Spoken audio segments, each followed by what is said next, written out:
Hello, welcome back to my channel. My name is Adrienne and today we are starting a new reading vlog. In the month of October, I have a series of videos planned. So this is episode 1 of the October reading vlogs. Each video will have a different theme, but basically all of October I want to read spooky, scary, horror, thriller, cozy books, very autumnal reads. So that's the plan, and today's video is going to be all about haunted house stories. So the first book I'm picking up for my haunted house vlog is going to be September House by Carissa Orlando. This is about a couple who moves into a haunted house, and every September the house starts getting worse. The walls are bleeding, they're screaming in the nighttime, but she refuses to leave because she loves this house and she wants it to be hers no matter what the ghosts inside are doing. So that's what I'm going to start off with. And I hope you enjoy this vlog. If you want to see a month long of October reading vlogs, then make sure you subscribe and let's get to reading. I have pretty much a month worth of reading kind of mapped out. I'll be doing autumn-y books, but a lot of scary stuff. And somehow the night before I start, I'm already having nightmares. So I was actually a little scared to start reading today, but I just started the audiobook of The September House. And it's creepy and weird, but so funny already. So far, we're just getting the story of Margaret and her husband, Hal. They moved into this spooky Victorian house that's like her dream house. And every September, the walls bleed and they're screaming, moaning all month long. But I think year-round, there's ghosts. And there's one named Frederica. And she's actively the maid here now, 100 years after she was murdered with an axe to the head, and she has a gruesome wound in her head, but she makes tea, she cleans, she cooks. It's so weird, but the main character, her perspective on things is just funny, and I'm so intrigued, I'm at the very beginning still, but we're getting a picture of Margaret living in this house. It's year 4, so they're 4th September, with things going haywire, but her husband Hal has left, and her daughter has been trying to contact her for weeks, and she's been ignoring her, but she wants to talk to her about her husband slash the daughter's dad. I'm in the car so I can go out to dinner and such with my boyfriend, but I'm bringing this so I can read this evening, and I also have the audiobook thanks to my sister, so I'm very excited about this book.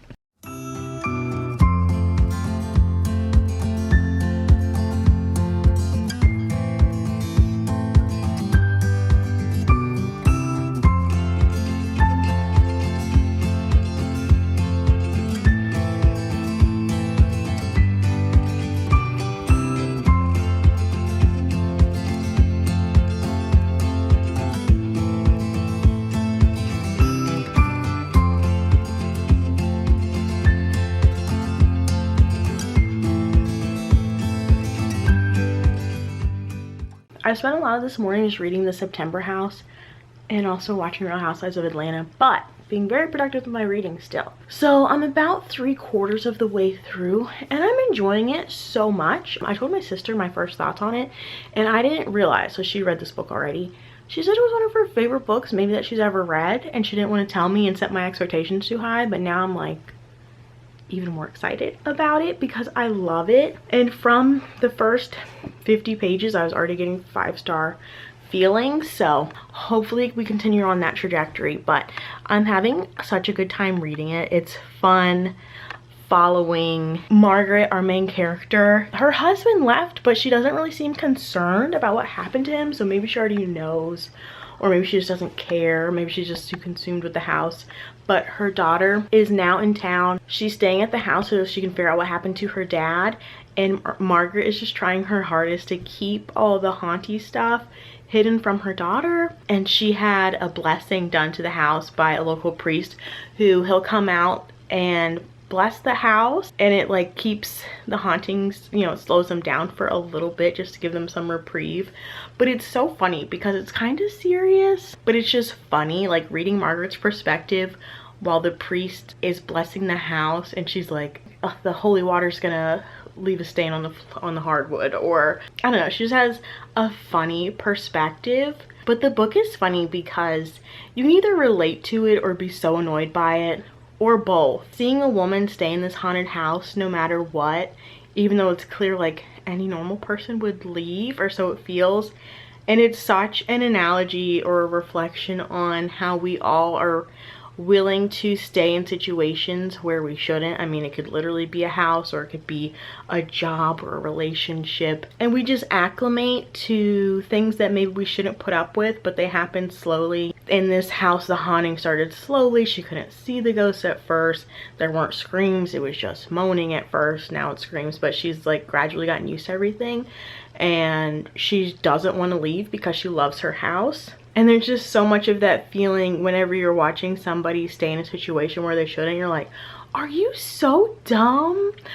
But also you can relate, like, yeah, I understand sticking to something just because you're comfortable, or it's, you know, the devil, you already know what worse could happen if you do something else. I don't know, but it's still fun. And then we're finding out more about the family history and the dynamics and the not so great things that have been happening. And I've heard this described as cozy, but there's definitely like some darker stuff. Along with the history of some of the ghosts is a bit darker than I was expecting, but still such a good time. Like, it's still fun, but also like a little sad seeing her in denial, seeing her daughter worry about her, because even though she's not blatantly aware that the house is haunted, her mom is acting so strangely. So she's trying to figure that out. She's trying to figure out what happened to her dad. So there's a mystery going on. I don't know. I've been enjoying it so much is what I'm trying to say. And I'm going to keep reading and hopefully finish it today. But it's such a great time. Sorry, I have to update you from a dark parking garage. But I just finished The September House and I loved it. I don't even know how to feel. I literally just finished it, so I probably should have given myself a minute to think more about it, but I very much enjoyed it. There was a little twist that happened that scared me and would have made me give it like a 2-star. I'd be so mad, but they fixed it and I'm happy. I love how it ended. I love the way things went. I don't even know what to say about it, just that I loved it, and I would highly recommend. It was so much fun, and it's very October. Don't worry, it's not just September-y. But I enjoyed so much the actual haunted house elements and trying to figure out what's going on and how to fix it. Well, partially, but then partially Margaret's just completely ignoring it. Like, I love the thought process behind that. But then I also enjoyed just thinking about how people stay in situations where they shouldn't, and how it was getting so overwhelming and Margaret was lying and she was trying to like pretend things weren't happening, so much so that it was just so infuriating and impossible, and just crazy how she was trying to keep going even though things were as bad as they could possibly be. I like how the mystery was resolved. I like how everything with the house went. Oh my gosh, I wanted to tell my sister about it because she loves it, and I was saying I loved it but I'm not in love with it, but now that I'm thinking more, I'm in love with it. So anyways, time to move on to my next book, which is going to be The Stranger Upstairs by Lisa M. Matlin. I honestly don't really know the description, but the back says, a gruesome history, a hostile neighborhood, a new owner with a shocking secret. Welcome to the Blackwood House. I don't know. It's a book of the month from last month and it said haunted house, so I'll be reading it. And then also I will be leaving town tomorrow, so I'm gonna start reading my book and then I'll catch up with you tomorrow once I'm in my destination. So see you then.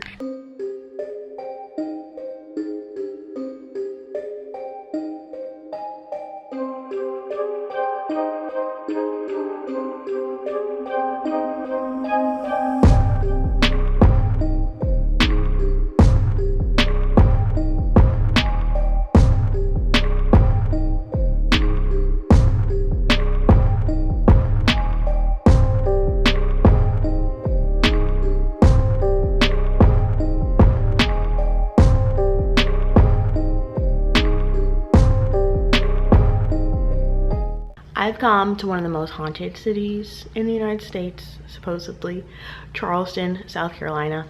I'm not here because it's haunted, but I feel like it fits in with my haunted house vlog. I've wanted to talk to you sooner, but I've had nothing to say because I have not been reading. I'm literally on page 30 of The Stranger Upstairs, and I really need to buckle down and read today. and stay on track. But I got some coffee. I actually got 2 of them. So I can drink that and read and hopefully have an update for you shortly. All right, I'm getting ready to go downtown, so I thought I should tell you about the book so far, The Stranger Upstairs. So our main character is a social media influencer and a psychologist or therapist, is an author, and just bought a house to renovate. So she's doing a lot, and she's a very obnoxious influencer type personality. And at first I was annoyed. Then I'm thinking we're supposed to hate her. Dear God, please let that be the case. She also has a husband who's like a pathetic creature, and everything about him seems awful, but over the top exaggerated awful. Although I bet there are men like this. But they don't share a bed. She's not really allowed to kiss him. She can hug him on occasion if she plays her cards right. He sleeps on the couch. He plays Xbox till 3 in the morning. He's just like an annoying loser. And we hear about this, but she's so desperate for him to be happy and to stay with her, which is pretty cringy. But then there's a part where she tells you a negative thing about him, and she's like, that's right, my husband's not perfect. Like, nobody thought he was perfect. I thought he was the worst husband I've ever heard of, and I thought you were pathetic if you're so desperate for his attention and to keep him. But okay, but this woman is crazy. So she wants to renovate this house. She's gonna stay in the room where a woman was murdered by her husband, like beaten with a hammer. But I think she was like bloodied up and ran to her neighbors for help. I think she died, but she was yelling, don't kill me, don't kill me. And they say that still echoes through the town or something. Anyway, so she's a therapist, and you see her at her office. She absolutely hates a happy couple that she gives therapy to because they're so perfect, and she's literally like shaking after their appointment. She's so upset that they're happy. And then she has another couple come in who's miserable, awful, terrible, and she loves them and feeds off it because she's sick. And she's the most self-absorbed, crazy character. She literally in her head is thinking like, look at my picture on the wall, give me validation, I need this attention, I need likes on my photos. It's so over the top. Hopefully this is just to like play on some generic thriller stereotypes, and then we'll turn it on its head. But I'm not sure that's going to happen. But that's literally all I've read so far, and I was just reading it like, what is happening? Where is this going? Why are they so weird caricatures of people? So I planned on living in this sweatshirt for this vlog, but it turns out the weather doesn't care that I'm having a haunted house vlog. No haunted house sweatshirt for me. South Carolina 703, Pullman Boulevard towards Sullivan's Island. Thank God you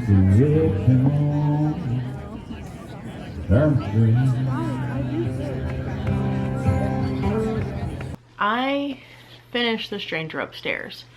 I was meaning to update you once I started liking the book more, but that never happened. And I think I'm giving it 1 star. I just felt like the writing in this was so bad, and I'll say every day, I don't critique writing that much, but this one was so blatantly, obviously not good. It was awful. It was so repetitive. The story was all over the place. We have so many unanswered questions, not in a cute, ambiguous way. They just forgot to finish certain threads of the story. Our main character is the cringiest character I've ever seen. And I understand that she's a social media influencer, which is supposed to be cringy a bit, but it's so bad that I can't believe she was ever a successful social media influencer. SarahSlays.com, which that's embarrassing enough. Her talking about a crimson bloodstain and saying maybe it's murder, maybe it's Maybelline, was painful. Take care, ladies and gentlemen. She uses Bing as her search engine and says, I'm typing Sarah Slade plus book plus giving up into Bing Google's crackhead brother. She's so weird, but she knows she's so weird. Okay, she was shy, awkward growing up. People didn't like her because of that, okay? But she's a professional at taking on other people's personalities and using them for her own sake to be normal. But then sometimes she slips. But she also, there's so much horrible dialogue. Actually, no, there's not enough dialogue, but when there is dialogue, it's pretty bad. She'll say one sentence and then we had to listen to her internal monologue about that one sentence and how she said it. I can't even really, without quoting everything from the book, which I totally should have. At one point she said hi to her husband and she thought that was so pathetic and weird and obnoxious. Like, she's so strange. The relationships in this story are not well developed. Her and her husband, just a mess. And a lot of the book, the main character is complaining about like how the cards have fallen for her, but it looks like everything that's happened to her has been her own doing. She just, I don't know, she doesn't like that she has to work for things or put effort into improving her life. I mean, she has a pretty good setup for being a complete wackadoo criminal. But anyways, not just the main character, the whole book was just not good and didn't make sense, and the plot didn't make sense, and the haunted house stuff that was happening was so not scary and so spread out. I don't know, the main character's so worried about her scary house, but most of the problems that are happening have nothing to do with her scary house. It has to do with her being a freaking weirdo. The only positive thing is that I know some people will be okay with this writing. Definitely there are people on Goodreads giving it 4 and 5 stars. So I try to be objective, like we all have different tastes. But books like this, I'm like, no, why do you like it? Why, how on earth do you think it's good? I'm sorry. So anyways, obviously I'm back home, which you can see. I had some packages waiting for me that I thought I would share with you because who doesn't love a good package? I have 2 Amazons and a book of the month, which I think will be my next haunted house read. I don't even feel like starting my next haunted house book yet because I just need some time to recover from what just happened to me. So first, I wanted to start this earlier, but you know, I went to Charleston. I have a haunted house puzzle, which is so cute, and I'll just be doing all month long because I love puzzles in theory, but I'm not the puzzle master that I used to be, and that's why I got a 500 piece puzzle, because literally the last 2 puzzles I tried to put together I ended up putting back in the box. No, last 3. Last 4. Oh my god, that's embarrassing. So since I just told you that, I will be needing to redeem myself in a video this month, so you know I know how to put a puzzle together. I don't know if you can see this, but I have skull modes and I have big plans for these. Actually, I have a variety of plans for these and I'm so excited to make little spooky Halloween treats, but I just got some skull modes because I feel like it'll be easy, the things I'm trying to do, and spooky. Next box, I'm pretty sure this is 1 book, so why is the package so big? Oh my gosh, this is beautiful. This is Out There Screaming, an anthology of new black horror edited by Jordan Peele. But this texture is divine and something I've never seen before. So this is an anthology of horror stories, and some of the stories are by P. Djeli Clark, Tananarive Due, Nalo Hopkinson, N.K. Jemisin, Nnedi Okorafor, Tochi Onyebuchi, Rebecca Roanhorse, then a bunch of people I've never heard of. So very excited about this. I'll be reading it this month. And now, book of the month. And it's my first month getting 4 books in the same month. And I also had a free credit though because my birthday's this month. So the bookmark this month says, "Boo, it's me, a reading break." Wow. So first I've got The Unfortunate Side Effects of Heartbreak and Magic by Brianne Randall. This is some sort of small town, cozy magical story. Then we have The Unmaking of June Farrow by Adrienne Young, which is another small town mystery, a family curse, a search for her missing mother, and I think romance. Then we have When I'm Dead by Hannah Morrissey, which is a thriller. This follows a medical examiner who's investigating his daughter's best friend is found murdered, and now his daughter is missing, but he doesn't know, is his daughter also going to be a victim, or is she the perpetrator? And then finally, my next read of this video is going to be Starling House by Alex E. Harrow. I've never read an Alex Harrow book before, but this says it's a gorgeously modern gothic fantasy. Opal dreams about a house that she's never seen. She's in a small town of Eden, Kentucky, which is full of bad luck. And it has the Starling House, which is the house from E. Starling, a famous author of The Underland, which is a fantasy book or series that disappeared over 100 years ago. And I guess she gets a chance to go to this Starling house, and I'm guessing it's haunted and ghosty. I can't remember now. When the book of the month selections come up, I get on the website so quickly, read all the synopses, and get so excited, hyped up, order my books so fast that by the time I get them, I've already lost what they're about, and I've never heard about any of these before that. If you have any of those books and you've read them yet, let me know if they're good, because this was book of the month too, and look what happened. So I'm gonna go out, I guess. I'm gonna bring my book with me for later, and yeah, we'll see what happens. We'll see when I get this started. I am going to a pumpkin patch tomorrow, so I think it's a bit of a drive. I might get the audiobook for this so I can listen while I drive and hopefully have a much better haunted house experience.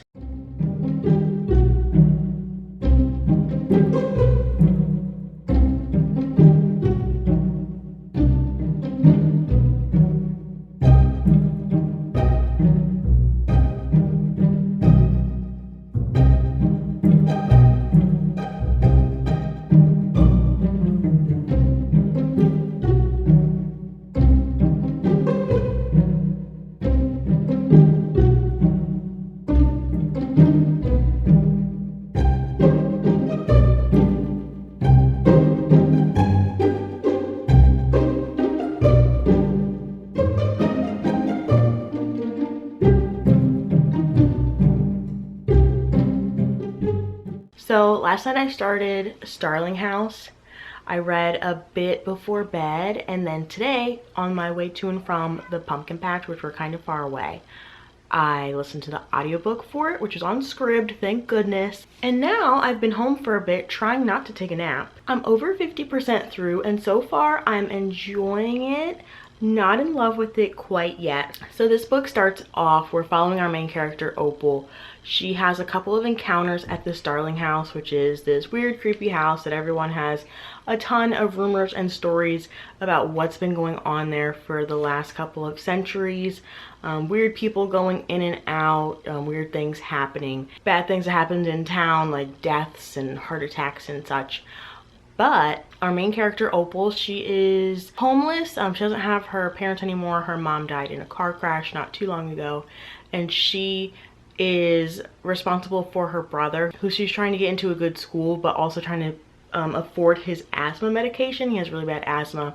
And they live in this coal mining town in Kentucky. And she's really struggling. They live in this hotel. It's really sad to see their living circumstances. But after a couple of strange encounters at the Starling House, she interacts with the man who lives there now named Arthur, and Arthur ends up giving her a job to clean the house. We can tell that the house is kind of haunted or sentient, maybe. You can tell that she's somehow tied to him or the house, but she doesn't know it yet. He's hoping that working at the house will make her no longer interested in it. Remember, she's been dreaming about this house since before she's ever seen it, like inside of it, and the house is kind of calling to her. And so he wants to let her in to hopefully make her realize, okay, I don't want any part of this. But we don't really know why or what's going on. We do know that members of this house carry a sword, and then that a famous author of this Underling series was a Starling and lived in the house before, which is this controversial children's book that has scary monster drawings in it. So Opal and Arthur have been interacting. She's been cleaning the house. She can tell that the house kind of interacts with her, reacts to things she needs, or, you know, to good or bad energy, which is kind of fun, but it's definitely not the haunted house book I was looking for. But there seems to be a big fantasy element going on. We know that Arthur is kind of trapped in the house or tied to the house, and we get a bit of information that he's guarding it and somehow responsible for, I don't know, fighting something of some sorts. So my feelings about the book so far, well, one is not the haunted house I was hoping for, which is my bad because it's a little more fantasy than I thought. My main issue so far is that we're almost halfway through and I really don't know what's going on with the fantasy element. If it's one book, or even if it's just the first book, I want to know what's going on, or like just see more of what's going on, even if it's not explained yet, because right now it just seems like Opal's cleaning this man's house. There's a corporation that's interested in the Starling land and wants Opal to get information about it. And she's also trying to make ends meet and take care of her brother. But I'm kind of, I don't know, it feels very young adult. I don't think it's a young adult book. But Arthur is like this brooding, I mean, they literally use the word brooding, man who's just like in his house cranky and like a little cold with Opal, but he's warming up to her. He feels like some sympathy for her and wants to help her, but she's independent, doesn't want help, and she doesn't want strings attached. I don't know, I'm just not thrilled with it right now. I don't know what their relationship is going to be between Opal and Arthur, but it seems like maybe they have some chemistry, a little sprinkle of, and I am a little fascinated by the fact that they're both ugly. Like Opal sees him and like knows he's ugly. She looks at herself and she's like, yeah, I'm ugly. And it doesn't seem like quirky. I just don't know how beautiful I am. Like, I think they're both ugly, which is funny. But anyways, I'm just gonna keep reading it. It's not the haunted house book I was dreaming of, but now that I kind of know it's more fantasy, I'm trying to switch my brain over and hopefully enjoy that. And the part that I'm at, when I just stopped, because like I need to update you first, something is about to happen to explain what the heck is going on. So I might have a whole different attitude after I find out. So I'm gonna go back to cleaning, back to my audiobook.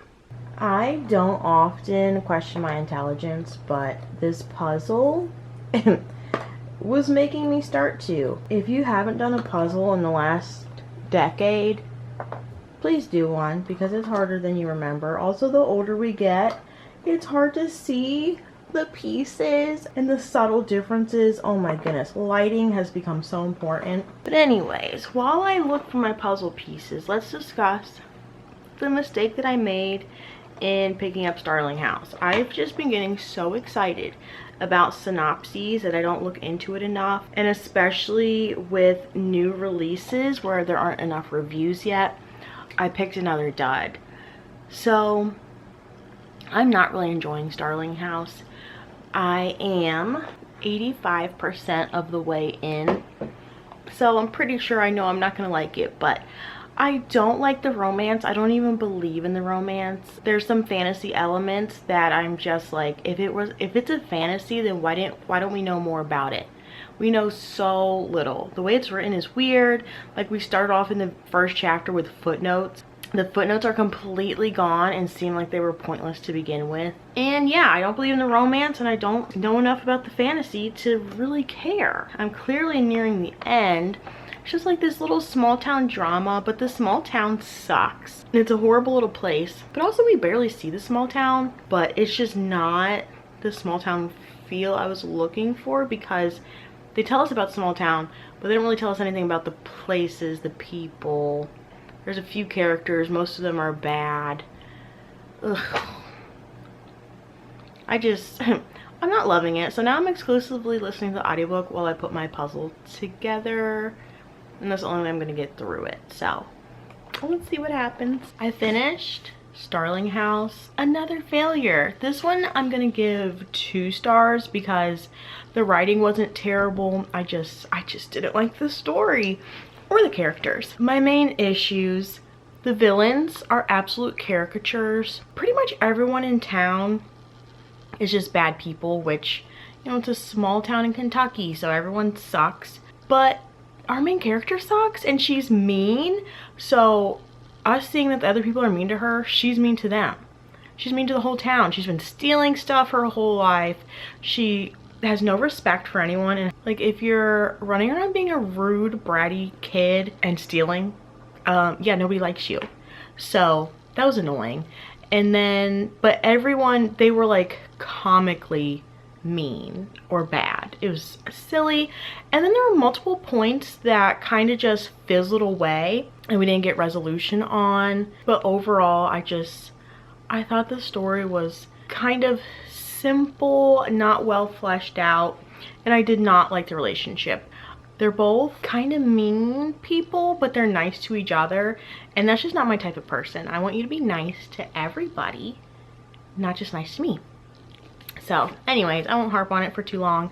Didn't like it, but I did complete 3 haunted house books, although this one was not really a haunted house. It was a sentient house, and the house was probably my favorite character. I did like how the house responded to the people inside in situations, but not really a spooky haunted house. And then September House obviously was my 5-star and the winner of the video, which I've seen multiple people dislike this book, but I think it's really good. This one, the worst, 1 star. Such a pretty cover though.